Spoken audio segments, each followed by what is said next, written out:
अगली खबर की शुरुआत एक सवाल के साथ। क्या एक बेटी की मौत भी राजनीति से कभी आजाद हो पाएगी?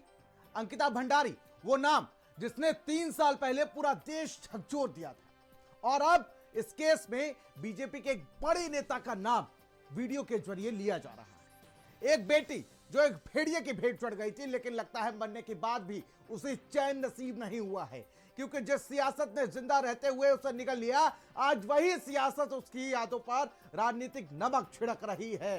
जी हां, 3 साल बाद जब लोग धीरे धीरे अंकिता को भूलने लगे थे, तभी एक वीडियो वायरल हुआ, एक वीडियो सामने आया और एक बार फिर से क्राइम नहीं, सियासत केंद्र में आ गई।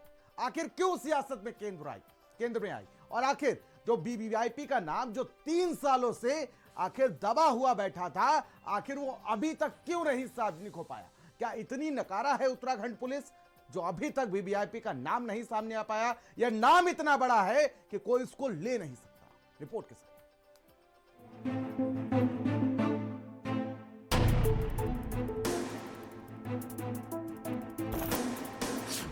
अंकिता के जख्मों को राजनीतिक नमक, परिवार को न्याय या राजनीतिक कलेश?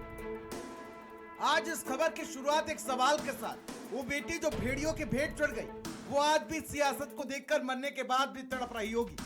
सियासत से शुरू हुआ अंकिता भंडारी हत्याकांड आज भी सियासत की भेंट चढ़ा हुआ है, और राजनीति की आग में मरने के बाद भी झोंकी जा रही वही बेटी अंकिता, जिस 3 साल बाद अंकिता भंडारी को लोग धीरे धीरे भूलने लगे थे, उसी को एक वायरल वीडियो ने ऐसा रगड़ दिया कि अब पूरी राजनीति में थू थू हो रही है, लेकिन गले में एक हड्डी आज भी अटकी हुई है। कौन है वो वीवीआईपी, या कौन है वो वीवीआईपी? उत्तराखंड में एक हत्या, एक वीडियो, और अब पूरा मामला सियासी तूफान बना हुआ है। जब अंकिता भंडारी हत्याकांड हुआ था, वो पूछ वो गट्टुआ क्या था, ये सब चीजें ना बोली उनके बारे में, दुष्यंत कुमार गौतम के बारे में मुझे बोलने में कोई आपत्ति नहीं, क्योंकि वो ऑडियो वायरल हो रही है उनकी आवाज। जिस केस ने 3 साल पहले पूरे देश को झकझोर दिया था, आज वही केस फिर से राजनीति की आग में झोंका जा रहा है। अंकिता भंडारी हत्याकांड, और इस बार भी सवाल सिर्फ हत्या का नहीं, साजिश, बदनाम करने की कोशिश और सत्ता की साख का है। उर्मिला सनावर के आरोपों ने देहरादून से दिल्ली तक हलचल मचा दी। दुष्यंत कुमार गौतम का नाम, और बस यहीं से मामला क्राइम से सियासत बन गया। 18 सितंबर 2022 को देहरादून जनपद के ऋषिकेश स्थित एक रिजॉर्ट में अंकिता भंडारी की हत्या होती है, और इस पूरे मामले में 3 लोग फिलहाल सलाखों के पीछे हैं। उर्मिला सनावर जो एक अभिनेत्री है, उनकी एक पोस्ट ने इस पूरे हंगामे को सियासी हंगामा बना दिया है, जिसके बाद से लगातार आरोप प्रत्यारोप लगाए जा रहे हैं। वहीं भाजपा के प्रदेश प्रभारी दुष्यंत गौतम का नाम भी इस पूरे हंगामे में सामने आया है। दुष्यंत गौतम बीजेपी के राष्ट्रीय महासचिव हैं, उत्तराखंड प्रदेश के प्रभारी भी हैं। हालांकि उर्मिला सनावर यहीं नहीं रुकी, उनके ऊपर आरती गौड़ ने एफआईआर भी दर्ज करवा दी, और ऐसे में वो फिर से लाइव आई और वो सब कह दिया जो अभी तक सीने में दबाए हुए बैठी हुई थी। रात को इसके साथ सोगी, उसने मना कर दिया, उसने ज्यादा पी कि उसने सुसाइड कर दी। बोले मैं ये काम नहीं करूँ। शर्म नहीं आ रही लोगों को? वो होटल वहीं बता रहे थे ना आप, जहाँ हम गए थे घूमने? हाँ, वही था जहाँ वो टाइगर बैगर में मैंने दिखाया था, जहाँ रिजॉर्ट है, और अंकिता भंडारी थी उसमें। और वो पार्टी छोड़ेंगे नहीं किसी भी कीमत पर दुष्यंत गौतम को। अगर दुष्यंत गौतम को अभी पार्टी ये कह देती कि पल्ला झाड़ देती, तो पार्टी गिर जाती, भारतीय जनता पार्टी गिर जाती। 2 लोगों के नाम है इसमें, मैं फिर बता रहा हूँ, एक दुष्यंत गौतम और एक अजय कुमार। वो संगठन मामन, दोनों महावती संगठन।